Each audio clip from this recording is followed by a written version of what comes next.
How are you? Good. How are you doing? Good. My first Zoom meeting, I had to figure that out. Well, See, thanks for joining us. Are you wearing a Sabres cap right now? absolutely. That's for you All guys. right. I'll go get my Oilers one. Boy, how's everything going? It's going great. Um, Yeah.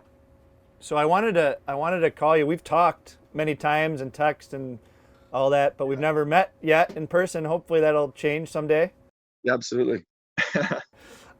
So I tell the story all the time. When we did back in 17, I guess it was 16 when I reached out to you. We did our original game in 17, and I always tell the story because it's an interesting one. I got your number from Mike Pekka, and you knew Mike from when he played with the Oilers, and he and Kristen are dear friends of ours.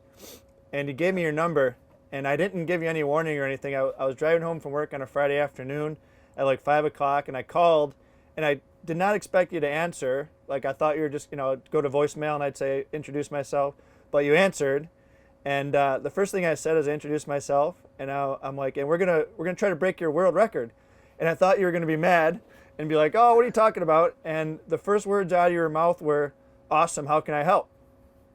So I knew we were gonna hit it off right from there, and that meant a lot. And you guys helped us a ton to like understand what we had to go through back then, and we appreciate it. And it's evolved into something different that we'll get into a little bit later. But first and foremost, we have our 11-day power play going on right now. It's ball hockey, COVID year, ball hockey.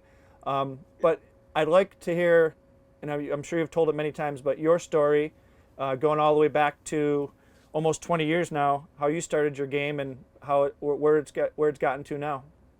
Well, I built a rink in my yard because I'm a ball player. I never played hockey before.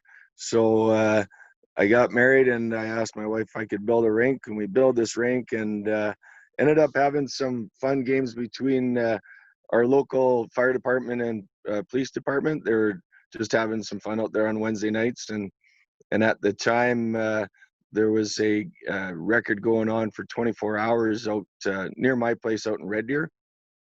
So we said, geez, I think we can raise some money. And I had always tried to raise money. My dad passed away with cancer, and so we had always tried to raise money through ball tournaments and golf tournaments and things like that. And then we're setting this thing up, and as the first game gets rolling, my wife got diagnosed. I've been telling the story 20 years. I still cry. Sorry. I Um, understand. yeah. So my wife got diagnosed with cancer and subsequently passed away just shortly after the first game, and we've been doing it ever since. That was Uh, 2003, right, Brent? yeah, '03 is when that happened, and it sort of has created we've broken records, and but what it's turned into is a pretty cool little community of people all trying to do the same thing. And every game that I know of has always been to try and fight cancer. So, um, like your group there doing the same thing. That was a great video I watched on your website, and all the people. I don't know there was a group of older guys sitting around the table that had like 130 years of hockey or Is that something. cool? I wish I was sitting around that table. That was probably a fun evening. Oh yeah, yeah. Um, how many times you did your first game in '03, and obviously it's grueling and hard, but it's like addicting. Like you got to do it again, right? You raise all this money, people really appreciate it. It's going to worthy causes. Um, have you done 7 times now? Is it 6 or 7? Yeah, we've done 7 games, and the first game, actually, ironically, we didn't get the record for it. We had messed up on some paperwork. That was one of the things I was telling you about. It's just Yep. a nightmare, and trying to get that sorted out. So Right. so yeah, we've done it a few times already, and gonna keep doing it, I guess, as long as the body holds up and people keep donating. That's sort of the math. Yeah, yeah. And I also talked to Alex Halat from Calgary. Oh yeah, Yep. So yeah, they did their game twice. So you guys went back and forth a few years there, yeah.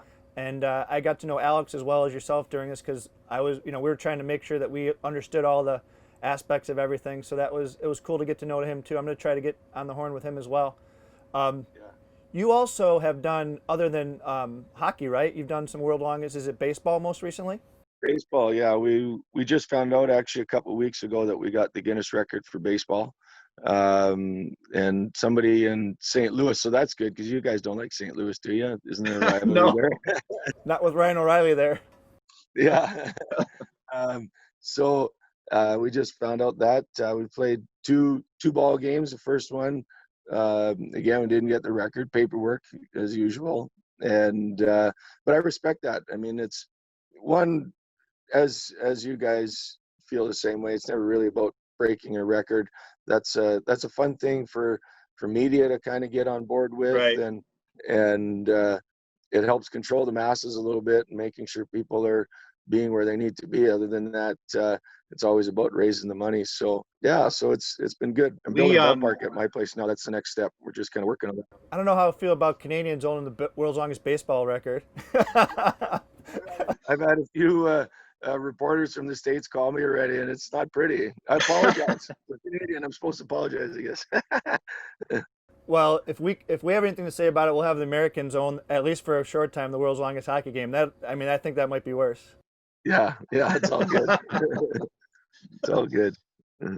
I mean, you guys helped us pull off the first event, and we really thought we were just doing this one event back in 17. And our community, probably like much like your community, embraced it a lot. Buffalo is a hockey town.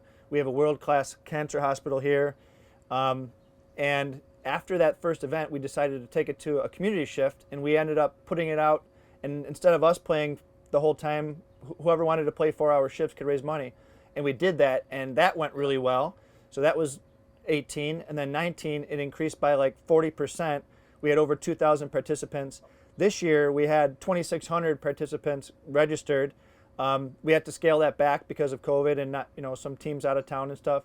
But much because of you guys to inspire us to do it, we've raised over $5 million in 4 years, including over $1 million in this crazy year. So we owe some of that to you for inspiring us to do it. Yeah, that's unbelievable. Just especially when you think of how the world's going, and there was some questions. And I'm proud that you guys are doing that. We were questioned because we're going to play hockey again in February, and I we have to be very respectful of what's going on around us. But I love that you're doing it because COVID hasn't cured cancer yet. So until that happens, it's still important, and I'm really happy and I'm proud of your community to raise $1 million on time. I know employment's crappy there and everything's bad. It's the same place everywhere in the world, but that's unreal that your community will step up and still raise $1 million. Yeah. Yeah. So do you still have the plans of playing in February for the world's longest hockey game? Yeah, we're gonna play again in February. Um, I don't know to what that looks like. I mean, we'll do it. We'll do it the way we did it last time. So really, there's probably 40 players, and we can get away with maybe 20 volunteers that sort of live here, Right. at my place. So and we're quarantined. You can't leave anyways. You know how that works. So Yeah. Yeah. Amy and I, if we're allowed, Amy and I would like to come and visit you guys during the game. I don't know if, love that. yeah, I don't know if travel will be allowed. If it is, I'll give you my word that we're going to be there because you and I have talked a few times about going to, me going to your game and you coming here. So if it's allowed, we're definitely going to come and check it out. And we're also going to, we don't know when, but we've been teasing everybody that we're going to be doing a game sometime soon. So maybe year after next, we're going to, try for the record again. Nice, nice, nice. I would love to have you guys come down. We'll find a place for you to sleep. I'm not playing though. Never know. Yeah, and we didn't talk about this for the folks that maybe don't know or didn't go to the website. We did it at Harbor Center like 1 year after Harbor Center opened, which is this, gorgeous practice rink of the Sabres, and we were living in the locker rooms, and it was so difficult.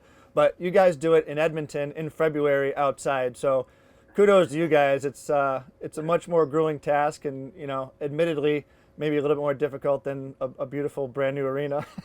That'd have been nice. I looked at some of the pictures that you guys had. They had a nice setup there. Yeah, Absolutely. All right, man. Well, listen, I really appreciate it. It's great to finally connect again, and we'll definitely stay in touch as you guys get closer to your game, and I'll keep in touch about us trying to break your record eventually. Yeah, I love it. I can't wait for it. Take care. All right, thanks. You too. See you, Brett. Bye bye.